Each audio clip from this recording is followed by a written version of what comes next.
पौराणिक कथाओं के मुताबिक स्वर्ग लोक में इंद्र का वास है। इंद्र अपने चारों ओर कई सुंदर अप्सराओं से घिरे रहते हैं और उनके साथ काम क्रीड़ा करते हैं। इंद्र को देवराज कहा जाता है, यानी कि देवों के राजा। फिर भी इंद्र की पूजा नहीं की जाती। इसके कई कारण हैं। इंद्र कभी खुद को काम वासना से मुक्त नहीं कर पाए। पुराणों में इंद्र के शरीर पर ढेर सारी आंखें होने का भी जिक्र मिलता है। कहते हैं कि एक बार इंद्र ने महान ऋषि गौतम की पत्नी अहिल्या के साथ धोखे से संबंध बनाए थे। जब ऋषि को पता चला तो उन्होंने इंद्र को श्राप दे दिया, जिससे उनके शरीर पर 1000 योनियां आ गईं। बाद में ये योनियां आंखों में बदल गईं। कथा शुरू करने से पहले दोस्तों, चैनल पर नए हो तो वीडियो को लाइक करें और चैनल को सब्सक्राइब करें। तो कथा शुरू करते हैं। ब्रह्म वैवर्त और पद्म पुराण के मुताबिक एक बार इंद्र भ्रमण पर निकले। आसमान से उनकी नजर जंगल में बने एक ऋषि की कुटिया पर पड़ी। उस कुटिया में उन्होंने एक बहुत ही सुंदर स्त्री को देखा। इंद्र उस महिला को देखकर मोहित हो गए। उनसे रहा नहीं गया। ये कुटिया महान तपस्वी गौतम ऋषि की थी।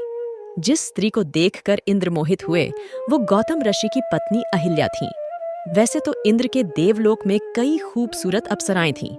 वे जब भी चाहते किसी भी अप्सरा के साथ सहवास कर सकते थे, मगर अहिल्या की सुंदरता उन्हें भा गई। इंद्र अहिल्या के साथ संबंध बनाने की तरकीब सोचने लगे। अब इसके लिए उन्होंने अहिल्या के पति गौतम ऋषि की दिनचर्या पर नजर रखनी शुरू कर दी कि कब मौका मिले और वो अपने काम को अंजाम दे दें। गौतम ऋषि रोज सुबह होने से तड़के ही पहले जाग जाते और अपने नित्य कर्म निपटाने के लिए नदी किनारे जाते थे। वहां 3 घंटे का समय बिताकर फिर कुटिया में आते थे। इंद्र ने इसी मौके का फायदा उठाने की योजना बनाई। एक रात जब गौतम ऋषि और अहिल्या सो गए, फिर कुछ समय बाद इंद्र ने अपनी शक्ति से भोर होने का कृत्रिम आवरण बना लिया। ऋषि गौतम को लगा कि सुबह होने को है। वे रोज की तरह उठ गए और नित्य कर्म के लिए निकल पड़े। इंद्र ने गौतम ऋषि का वेश धारण कर कुटिया में प्रवेश किया। अहिल्या को लगा कि उनके पति नित्य कर्म से निपट कर आ गए हैं। फिर इंद्र ने गौतम ऋषि के वेश में अहिल्या से प्यार भरी बातें की और उसके साथ संबंध बना लिए। दूसरी ओर जब ऋषि नदी किनारे पहुंचे तो वहां के जनजीवन को देखकर उन्हें आभास हुआ कि किसी ने धोखे से सुबह का आवरण बनाया है। वे तुरंत अपनी कुटिया में पहुंचे, जहां उनके वेश में इंद्र उनकी पत्नी के साथ सो रहे थे। ये देखकर गौतम ऋषि आग बबूला हो गए। उन्होंने अहिल्या को पत्थर बनने का श्राप दे दिया। वहीं काम वासना के मोह में गिरे इंद्र को भी श्राप दिया कि उसके शरीर पर 1000 योनियां उग आएंगी। वह चाहकर भी किसी स्त्री के साथ संबंध नहीं बना पाएंगे। देखते ही देखते इंद्र के पूरे शरीर पर योनियां उभर आईं। इंद्र को अपनी गलती का एहसास हुआ और उन्होंने गौतम ऋषि से क्षमा याचना की। ऋषि ने इंद्र को माफ कर दिया, लेकिन कहा कि एक बार श्राप दे दिया, इसलिए वापस नहीं हो सकता। हालांकि ऋषि गौतम ने कहा कि इंद्र के शरीर पर उभरी ये योनियां आंखों में बदल जाएंगी। इस वजह से इंद्र के पूरे शरीर पर आंखें ही आंखें हो गईं। गौतम ने अहिल्या को शाप दिया कि पत्थर की हो जाओ। अहिल्या ने भी गौतम ऋषि से कहा कि उन्हें बिल्कुल भी पता नहीं चला कि उनके वेश में कोई और शख्स उनके साथ सोया है। इसमें उनकी कोई गलती नहीं थी। उनके मन में छल की कोई भावना नहीं थी।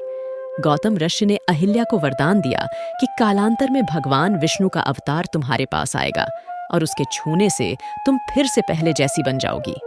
कई साल बाद राम ने विष्णु के अवतार के रूप में धरती पर जन्म लिया। राम ने ही बाद में अहिल्या को छूकर उन्हें श्राप से मुक्त किया। एक कथा ये भी मिलती है कि गौतम के बेटे का नाम चिरकारी था। वह कोई भी काम बहुत सोच विचार कर करते थे। जब गौतम सुबह लौटे और उन्होंने देखा कि पत्नी इंद्र के साथ सोई हुई है, तो उन्होंने चिरकारी को अपनी मां का गला काटने का आदेश दिया। चिरकारी अपने नाम के अनुरूप चिंतन में चले गए। उन्होंने सोचा कि मैंने मां की कोख से जन्म लिया है। मां से बड़ा संसार में कोई नहीं। फिर मां ने तो कोई अपराध किया ही नहीं है। जो किया है वो इंद्र ने किया है। मां का गला कैसे काट सकता हूं? वो इसी मंथन में लगे हुए थे। पिता ने आदेश तो दिया था। कुछ देर बाद उन्हें अपनी गलती का एहसास हुआ। वो लौटकर आए तो देखा चिरकारी चिंतन में मग्न थे कि गला काटूं या नहीं। एक तरफ पिता का आदेश है तो दूसरी तरफ मां। पिता को देखकर चिरकारी ने यही सब चिंतन पिता को बताया। गौतम बोले कि बेटा, तुमने अपने नाम को सार्थक किया है। मुझसे भूलवश यह आदेश निकल गया। तुम अपने चिंतन के लिए वर्षों याद किए जाओगे। बस यही थी गौतम और अहिल्या की कहानी। दोस्तों, ऐसी कथा सुनने के लिए हमारी वीडियो को लाइक करें और चैनल को सब्सक्राइब करें।